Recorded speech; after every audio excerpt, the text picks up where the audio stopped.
ప్రపంచంలో ఎక్కడా లేని విధంగా శివలింగం భూమి లోపల ఎందుకు ఉంటుంది?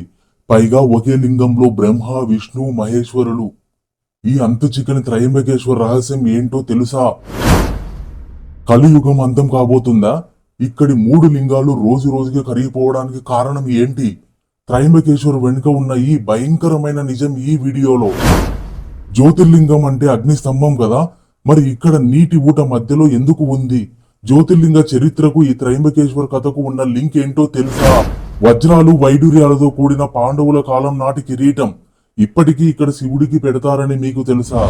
Welcome to Trimbakeshwar. మనము ఈ వీడియోలో త్రయంబకేశ్వర్ హిస్టరీ, ఇప్పటి వరకు చాలామందికి అంతు చిక్కని విషయాలు, అలాగే త్రయంబకేశ్వర్ ఆలయ విశిష్టత గురించి తెలుసుకుందాం. అంతేకాదు ఈ పవిత్ర క్షేత్రానికి సమీపంలో ఉన్న బ్రహ్మగిరి పర్వతాలు, నివృత్తినాథ్ ఆలయం గురించి కూడా క్లుప్తంగా చర్చిద్దాం. అలాగే ఇక్కడికి వచ్చినప్పుడు ఎలాంటి మోసాలకు గురి కాకుండా ఏ జాగ్రత్తలు తీసుకోవాలి, చివరగా త్రయంబకేశ్వర్కు ఎలా చేరుకోవాలి అనే పూర్తి సమాచారం కూడా ఈ వీడియోలో మీతో పంచబోతున్నాను. మీకు కావాల్సిన సమాచారం త్వరగా చూడాలనుకుంటే కింద డిస్క్రిప్షన్లో ఇచ్చిన టైం స్టాంప్స్ చూసి నేరుగా ఆ సెక్షన్కి వెళ్ళి చూడవచ్చు. వీడియో చూస్తున్నంతసేపు నేను పెట్టిన ఈ ఎఫర్ట్ మీకు నచ్చితే ఒక లైక్ చేసి మన ఛానల్ని సబ్స్క్రైబ్ చేసుకోవడం మాత్రం మర్చిపోవద్దు. ఇంకెందుకు ఆలస్యం, త్రయంబకేశ్వర మహిమలు తెలుసుకునే ఈ అద్భుతమైన ప్రయాణాన్ని ఇప్పుడే ప్రారంభిద్దాం. కొన్ని యుగాలకు పూర్వం ఈ ప్రదేశం అంతా ఋషులు, సాధువులకు నివాస ప్రాంతంగా ఉండేది. సప్త ఋషుల్లో ఒకరైన గౌతమ మహర్షి తన ధర్మపత్ని అహల్యతో కలిసి ఇక్కడ జీవించేవారు.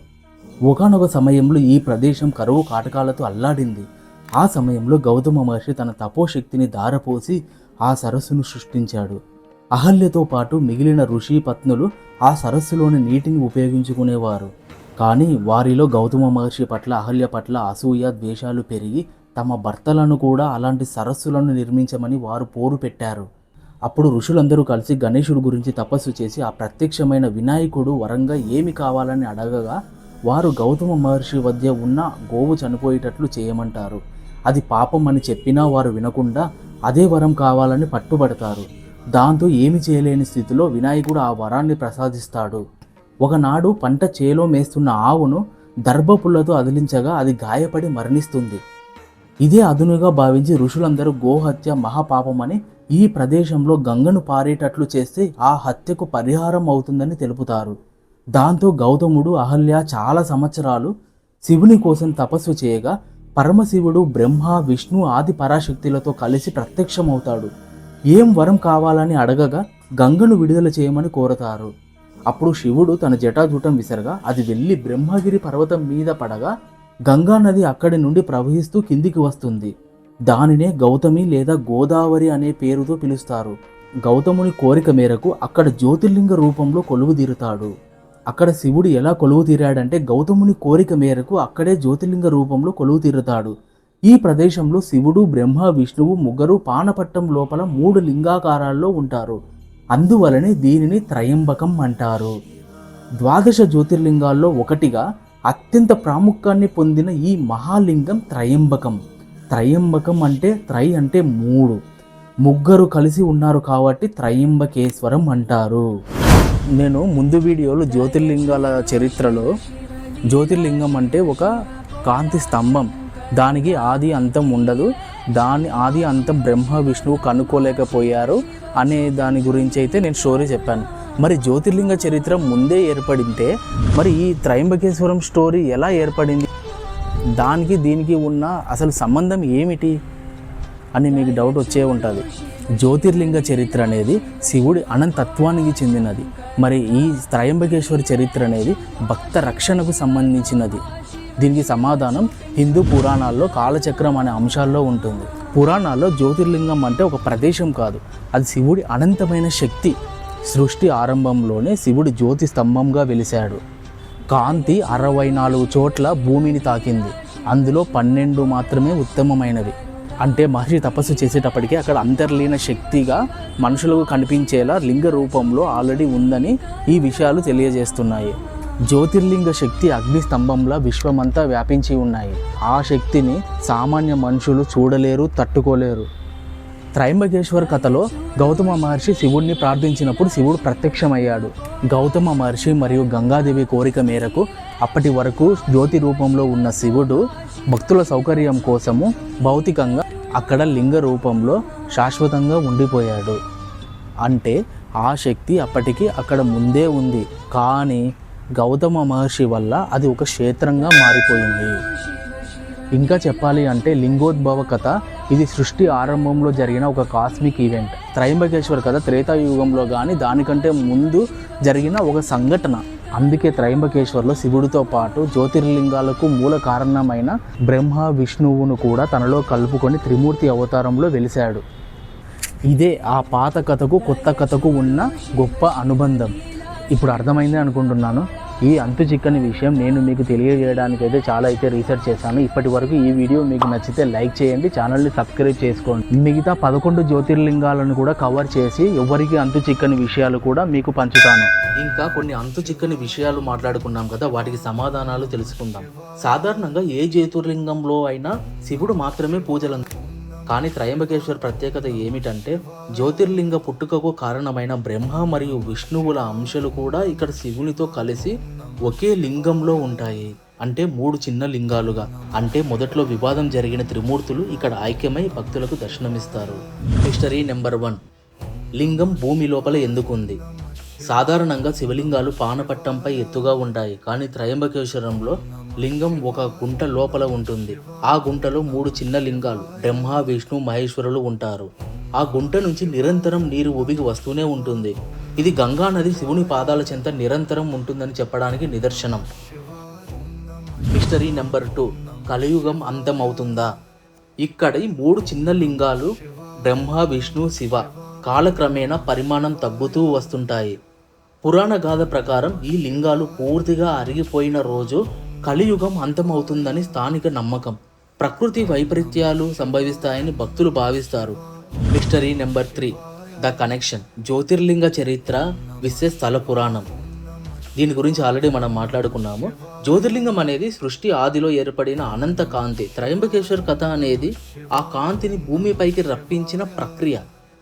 బ్రహ్మ విష్ణువుల మధ్య వివాదం వల్ల జ్యోతిర్లింగం పుట్టింది కదా, అందుకే ఇక్కడ శివుడు తనతో పాటు ఆ ఇద్దరిని కలిపేసుకొని త్రయంబక అంటే ముగ్గురు అన్న దైవంగా వెలిశాడు. అంటే పాత కథలో విడిపోయిన వారు ఈ కథలో ఎక్కడ ఏకమయ్యారు. The reality. వజ్రాల కిరీటం. ఇక్కడ ఉన్న శివలింగానికి ప్రతి సోమవారం సాయంత్రం 4 నుండి 5 గంటల మధ్య ఒక అద్భుతమైన బంగారు కిరీటాన్ని ధరింపజేస్తారు. ఈ కిరీటంలో అత్యంత విలువైన వజ్రాలు వైడూర్యాలు ఉన్నాయి అని నమ్మకం. దీనిని పాండవులు ఈ క్షేత్రానికి దర్శించినప్పుడు సమర్పించారు అని అంటారు. దీనిని చూడడానికి భక్తులు వేల సంఖ్యలో తరలి వస్తారు. మనం ఇప్పుడు 12 జ్యోతిర్లింగాలలో ఒకటైన నాసిక్లోని త్రయంబకేశ్వర్ క్షేత్రంలో ఉన్నాము. ఇక్కడ ఆలయానికి వెళ్ళే దారి అంతా కలర్ఫుల్ షాప్స్ మరియు పూజా సామాగ్రితో ఉంటుంది. కాపర్ రింగ్స్, బ్యాంగిల్స్ ఇంకా రాగితో చేయబడిన వస్తువులు ఇక్కడ బాగా ఫేమస్. బ్యాక్గ్రౌండ్లో కనిపిస్తున్న బ్రహ్మగిరి కొండలు ఈ ప్లేస్కి ఒక డివైన్ లుక్ని ఇస్తాయి. ఇక్కడికి వచ్చే భక్తుల రద్దీ చాలా ఎక్కువగా ఉంటుంది. మీరు చూస్తున్నట్లుగా స్వామివారి దర్శనం కోసం కిలోమీటర్ల మేర భక్తులు క్యూ లైన్లో ఓపికగా వేచి ఉంటారు. వీకెండ్స్ మరియు పండుగ రోజుల్లో ఈ క్రౌడ్ ఇంకా చాలా ఎక్కువగా ఉంటుంది. వెలుపల క్యూ దాటిన తర్వాత భక్తులను లోపల ఉండే పెద్ద వెయిటింగ్ హాల్స్లోకి పంపిస్తారు. ఇక్కడ ఫ్యాన్స్ మరియు కూర్చోవడానికి ఏర్పాట్లు ఉంటాయి. మీరు టైం సేవ్ చేసుకోవాలంటే ఇక్కడ స్పెషల్ డొనేషన్ దర్శనం పాస్ కూడా అవైలబుల్గా ఉంటుంది. పర్ పర్సన్ 200 రూపాయలు చొప్పున డొనేషన్ కౌంటర్ దగ్గర టికెట్ తీసుకోవచ్చు. దీనివల్ల నార్మల్ క్యూ కంటే కొంచెం ఫాస్ట్గా దర్శనం అవుతుంది. ఇక్కడ ఉండే సైన్ బోర్డులు భక్తులకు కరెక్ట్ రూట్ చూపిస్తూ గైడ్ చేస్తాయి. ఇక మెయిన్ టెంపుల్ దగ్గరకు రాగానే మనకు కనిపించేది అద్భుతమైన బ్లాక్ స్టోన్ ఆర్కిటెక్చర్. ఈ ఆలయాన్ని పూర్తి నల్ల రాతితో నిర్మించారు. ఈ టెంపుల్ వాస్తుశిల్ప కళాఖండం లాంటిది. ఇక్కడ గోడలపైన ఉండే చెక్కడాలు, శిల్పాలు మన ప్రాచీన సంస్కృతికి అద్దం పడతాయి. గర్భగుడిలోకి వెళ్లే ముందు భక్తులందరూ ఈ అద్భుతమైన నిర్మాణాన్ని చూసి ముగ్ధులవుతారు. ఇప్పుడు మనం మోస్ట్ ఇంపార్టెంట్ పార్ట్ గర్భగుడి విషయాల్లోకి వద్దాం. సెక్యూరిటీ రీజన్స్ వల్ల లోపల కెమెరాలు వాడడానికి అనుమతి ఉండదు, కానీ పాకెట్లో క్యారీ చేయొచ్చు. కానీ బయట ఉండే LED స్క్రీన్స్ ద్వారా లైవ్ దర్శనం చూసే అవకాశం కల్పిస్తారు. త్రయంబకేశ్వర్లో దర్శనం అనేది కేవలం ఒక టెంపుల్ విజిట్ మాత్రమే కాదు, అది ఒక డివైన్ ఎక్స్పీరియన్స్. ఆలయం మొత్తం వినిపించే ఓం నమః శివాయ నామస్మరణ గంటల శబ్దాలు, పూజారులు చేసే మంత్రోచ్చారణలు భక్తుల్లో ఒక ప్రత్యేకమైన భక్తి భావాన్ని కలిగిస్తాయి. ఎంతోసేపు క్యూలో వేచి ఉన్న స్వామివారి దర్శనం జరిగిన క్షణంలో ఆ అలసట అంతా మాయమైపోతుంది. గర్భగుడి దగ్గర ఉండే ఆ పవిత్రమైన ఎనర్జీని ప్రతి భక్తుడు హృదయపూర్వకంగా అనుభవిస్తాడు. చాలామంది భక్తులు తమ కోరికలు నెరవేరాలని ప్రార్థిస్తే, మరికొందరు కేవలం ఆధ్యాత్మిక ప్రశాంతత కోసం ఇక్కడికి వస్తుంటారు. ఇక్కడ జరిగే మహాశివరాత్రి ఉత్సవాలు, కార్తీక మాస పూజలు మరియు కుంభమేళ సమయంలో లక్షలాది మంది భక్తులు ఈ క్షేత్రానికి తరలివస్తారు. త్రయంబకేశ్వర జ్యోతిర్లింగం మిగతా అన్ని లింగాల కంటే చాలా డిఫరెంట్ అండ్ యూనిక్. మనం చెప్పుకున్నట్టు ఇక్కడ ఒక చిన్న గుంత లాంటి భాగంలో 3 చిన్న లింగాలు ఉంటాయి. ఇవి బ్రహ్మ, విష్ణు, మహేశ్వరులకు ప్రతీకలు.